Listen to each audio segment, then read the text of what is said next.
share my screen. I'm Susannah Haygarth. I work at Chorlton High School. There's my camera, which is in South Manchester. So we're a very much a city centre school. We kind of think of ourselves as a microcosm of Manchester, really. So whatever is happening in Manchester will be represented in our school. So we've got 1,500 students from 11 to 16, and within that we have quite a stable EAL cohort numbers wise, but we found that cohort, those numbers, it is starting to change. So let me just share my screen.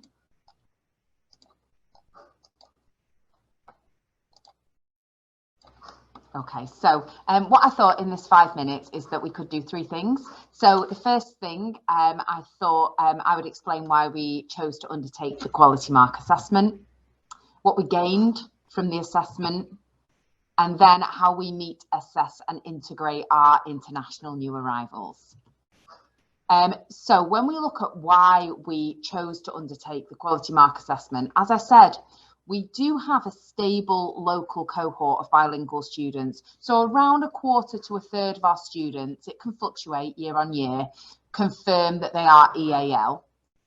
More are EAL, but don't confirm with the school. So we always do a little bit of digging with that, but around a quarter to a third.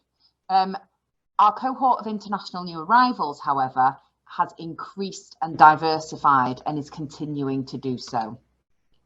So since about 2016, 2017, we had, on average, we have very small numbers, about 6 international new arrivals per year maximum.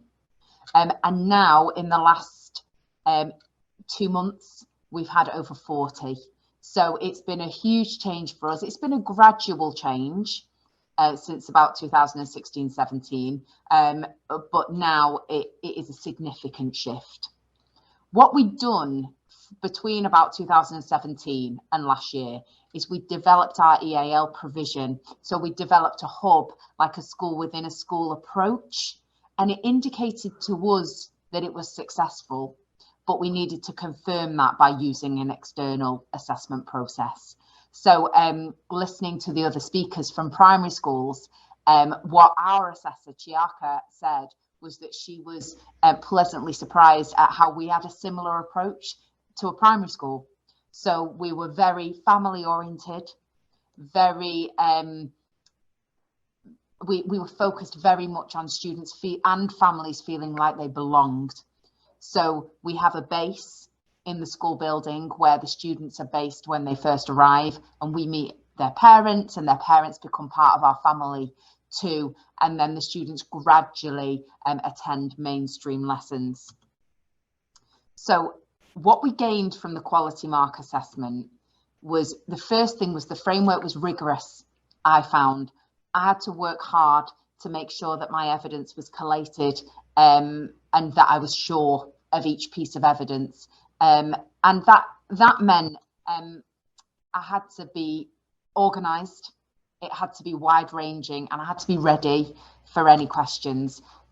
What I needed to do, and this was really useful for me as a leader, was I had needed to bring all our evidence together, and that brought in all the different elements of school to make a cohesive picture. So we work with the attendance team, we work with heads of department, we work with our safeguarding department, we work with our heads of year.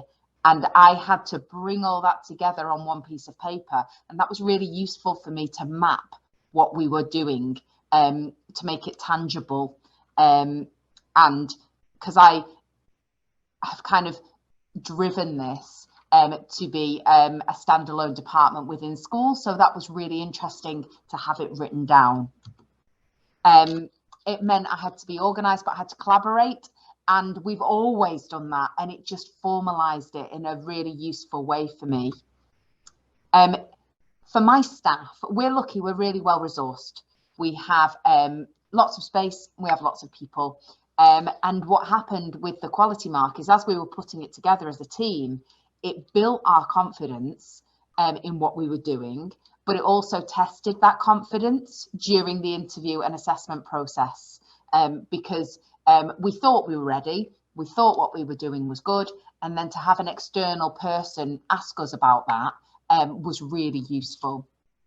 It raised the profile of the whole school work we do, so it gave my staff confidence in leading what they were leading, and it gave staff more confidence if they needed it in working with us and collaborating, because at a huge secondary school that is under lots of different pressures, you've got to make sure that each individual student is getting what they need, and so that can be quite a challenge, and therefore it requires a huge amount of goodwill and collaboration, and that's what we were able to show, which was just fantastic.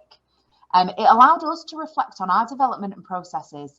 I've been head of different departments within 3 different schools over 20 years, and building this from scratch was one of the most challenging things I've done. And so to be able to reflect on that with my staff and with an external assessor, pointed out what we were doing really well and then where we needed to go next. So that was really useful for me.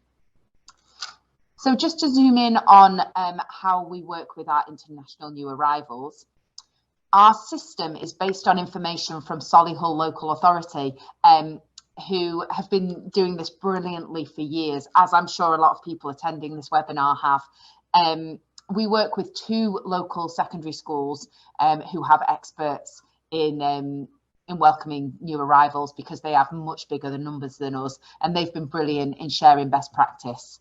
So what we do, we meet the student and their family with the head of year at admissions meetings. Then we agree a start date so we can be prepared.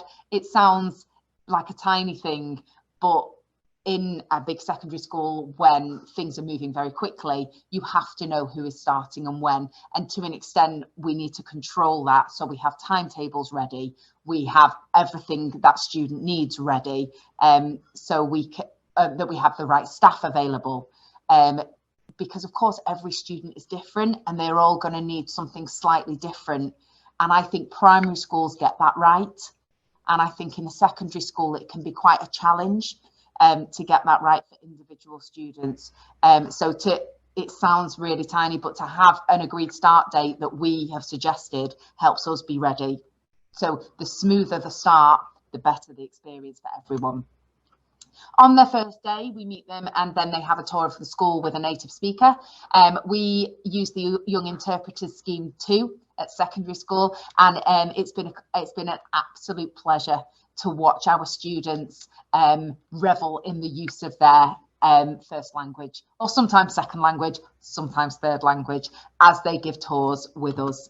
I'm going to show you our welcome assessment that we do, because what we do is we gather all sorts of information about individual students and their circumstances and their family circumstances, which then is passed to their teachers. And this is vital in integrating a student into our school community. We assess their language, and I'll show you that in just a minute. And then that language assessment then leads to next steps.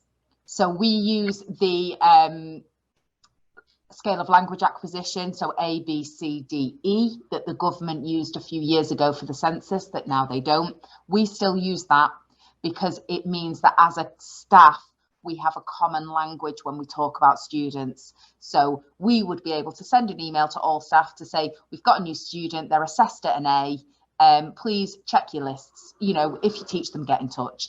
And all teachers will know what that means. The level of intervention each individual student gets depends on where they are assessed on that level. And so we have A, which is no English, but they can still be an A+, which means that they do understand some, and then a B, which is early acquisition. Again, they can be B-, equals, or plus, and then a C, developing competence, and then a D, competent, and an F, and an E, fluent. So depending on how we assess them on that first day, and then again in the next few weeks as they build their confidence, that then leads to what kind of intervention they get. Maybe they stay in our hub all the time because they're an A, and they would rather stay with us, and we're lucky enough to be able to staff that until they're ready to go into mainstream. We're lucky enough to be able to staff a transition to mainstream supported by teaching assistants.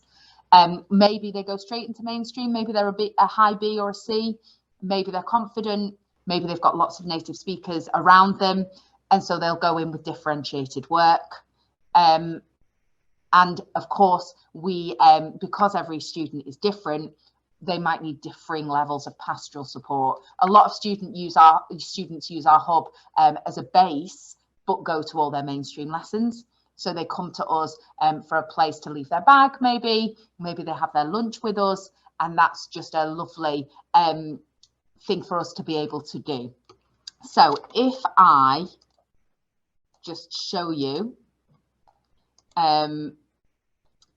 this international new arrival form, this is our welcome form, and as you can see, this is a blank example at the top. As you can see, this is someone who joined us from Syria.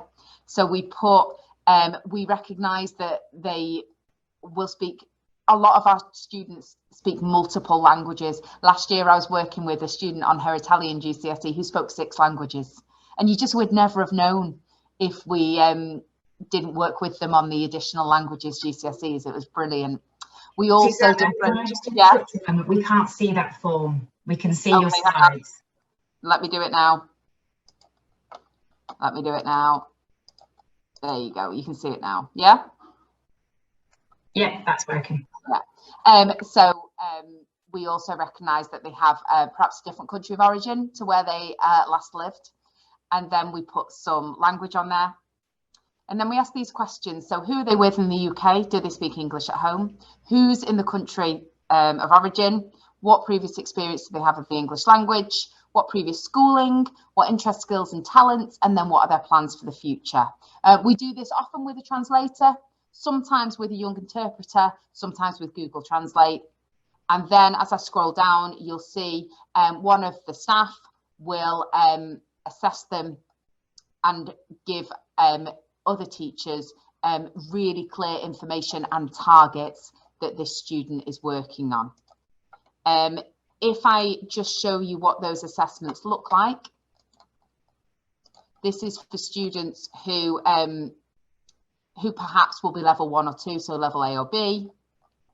We just have a very, very simple story.